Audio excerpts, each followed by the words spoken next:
Good afternoon, students.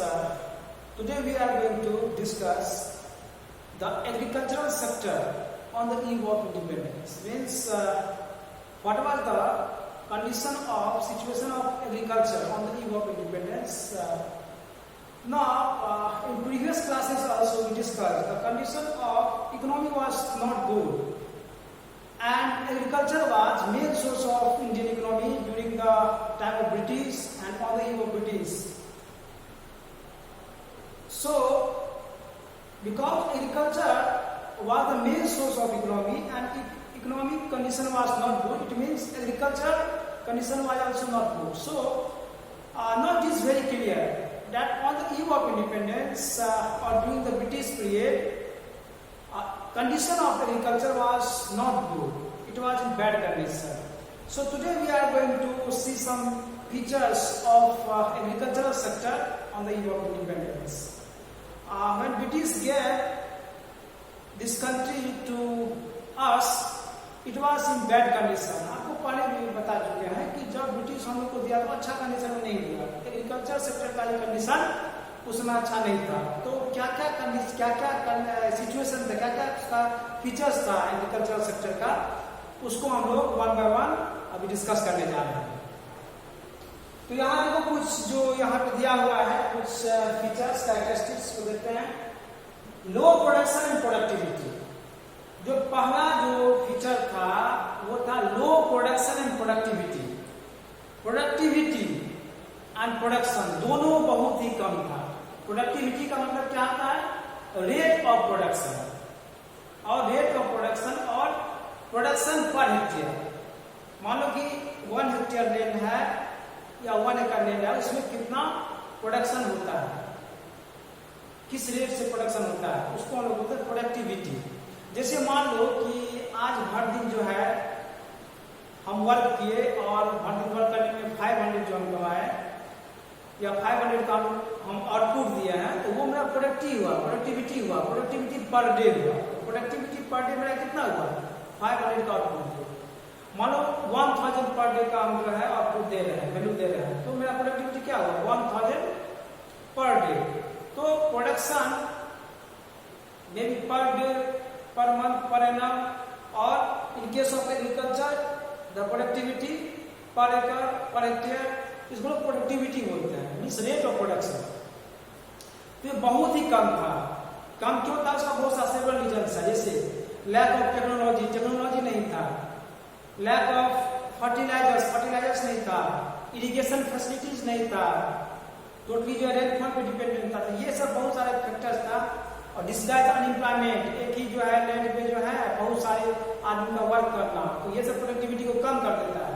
सो ये सभी कारण था जिससे जो है प्रोडक्टिविटी कम था और इसी के चलते जो है प्रोडक्शन भी कम था.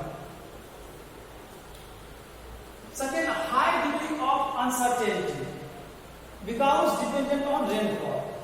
अनसर्टेनिटी था, सर्टेनिटी नहीं था कि इतना इनकम जो है हर एक साल आएगा, या फिर इतना, जैसे मान लो कि 1000 टन राइस जो है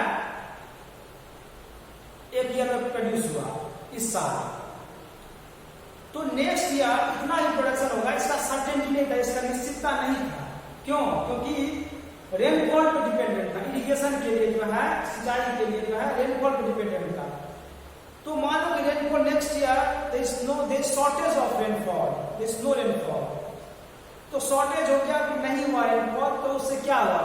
प्रोडक्टिविटी पर असर पड़ा और उससे प्रोडक्शन क्या हो गया?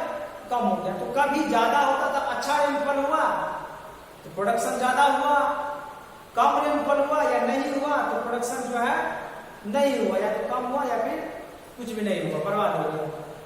तो there was high degree of uncertainty. तो प्रोडक्शन का अनसर्टेनिटी रहता था. फार्मर्स को ये पता नहीं रहता था कि क्या होगा आगे. Dominance of subsistence farming. ज्यादातर जो है most of the case farming was done for the purpose of subsistence, मतलब बेसिक फैमिली का जो बेसिक नीड्स हो उसको पूरा करने के लिए, एक्स्ट्रा इनकम को जनरेट करने के लिए means market surplus. Market surplus economic में टर्म है, इसका मतलब हुआ कि आप उतना प्रोड्यूस, आप जो उतना प्रोड्यूस किए जिससे फैमिली का जो बेसिक नीड्स है वो पूरा हो गया, मीन्स कंजम्पशन हो गया, खाने के लिए हो गया। उसके बाद जो एक्स्ट्रा इनकम आपको जनरेट हुआ मार्केट में बेचने के बाद, तो वो सरप्लस जो है जनरली नहीं बचता था। तो मेन पर्पस क्या था?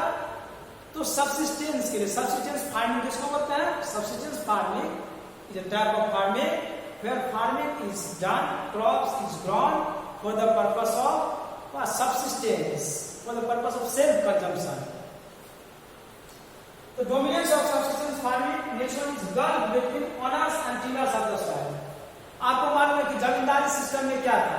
जो लैंड का, जो खेत का जो ओनर होता था, मालिक होता, वो जमींदार होता था, वही मालिक होता था। लेकिन जमींदार जो है वो खेत पे काम नहीं करता था। The main work of zamindar was to collect the taxes revenues from the tillers of the soil. Tillers बोलते हैं फार्मर्स, पीजेंट्स, जो जनरली खेत में काम करता है, जो लैंड पे काम कर रहा है, तो उसको हम लोग टीलर्स ऑफ द सॉइल बोलते हैं। तो ये दोनों के बीच में जो है गल्फ था, मतलब बहुत बड़ा खाई था। दोनों के बीच में जो है आपसी तालमेल अच्छा नहीं था, आपसी जो है मतभेद था दोनों के बीच में। क्यों? क्योंकि जो ऑनर्स था, जमींदार था, उसका मेन पर्पस था कि हम ज्यादा से ज्यादा मैक्सिमम जो है रेवेन्यू कलेक्ट करें, चाहे प्रोडक्शन हो चाहे नहीं हो, उससे कोई मतलब नहीं है, ठीक है। और कॉस्ट ऑफ प्रोडक्शन में ऑनर कुछ भी नहीं देता था। जो पीजेंट, जो फार्मर जो उगाता था, खेत में काम करता था, उसमें जो कॉस्ट लगता था उसको, उसमें ऑनर्स कुछ नहीं देना, मतलब देना कुछ नहीं है और मुफ्त में जो है रेवेन्यू लेना है। तो this was the gulf between farmers and owners of the soil, that is जमींदार। So there was gulf, और ये भी जो है इसके चलते भी जो है there was very bad condition of agriculture and farmers.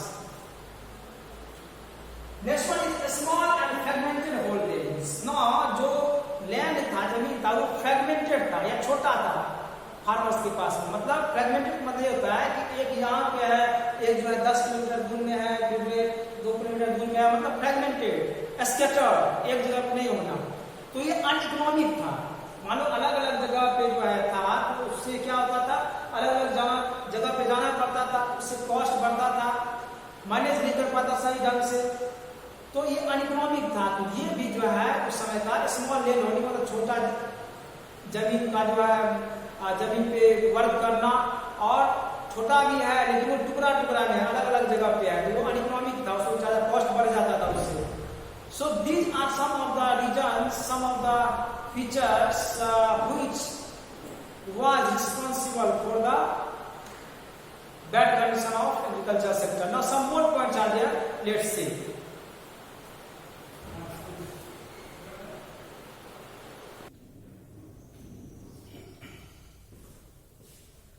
Okay, next one is study 6 point. It's land revenue system. You know कि during British time there was zamindari system, and in zamindari system the owner of the land was zamindar, and zamindars generally exploited the tillers of the soil, peasants and farmers. तो ये हम लोग देख चुके हैं कि किस तरह से जमींदारी सिस्टम जो था, जो लैंड रेवेन्यू सिस्टम था, वो भी एग्रीकल्चर सेक्टर को जो है नुकसान पहुंचाता था, उसको बर्बाद करता था। Next one is post commercialisation of agriculture. अब ब्रिटिश को चूंकि रॉ मटेरियल चाहिए था, ब्रिटिश इंडस्ट्रीज को चाहिए था, जो टेक्सटाइल इंडस्ट्रीज था ब्रिटेन में, उसको रॉ मटेरियल चाहिए था। तो रॉ मटेरियल कहां से लाता वो? तो इंडिया से। जैसे इंडिगो, अब इंडिगो को जो है जबरदस्ती लाद दिया गया, इसको 3 कठिया कानून, 3 कठिया रूल उसको बुलाया जाता है, नीम की खेती, इंडिगो प्लांटेशन। तो वो इंडिगो प्लांटेशन के लिए मजबूर करता था, रूल लागू कर दिया कि आपको उगाना ही है। क्यों? Because textile industries of the British government needed the indigo for the dyeing and bleaching of the textiles, dyeing and bleaching of the cloths. तो इसके लिए वो बोलता था,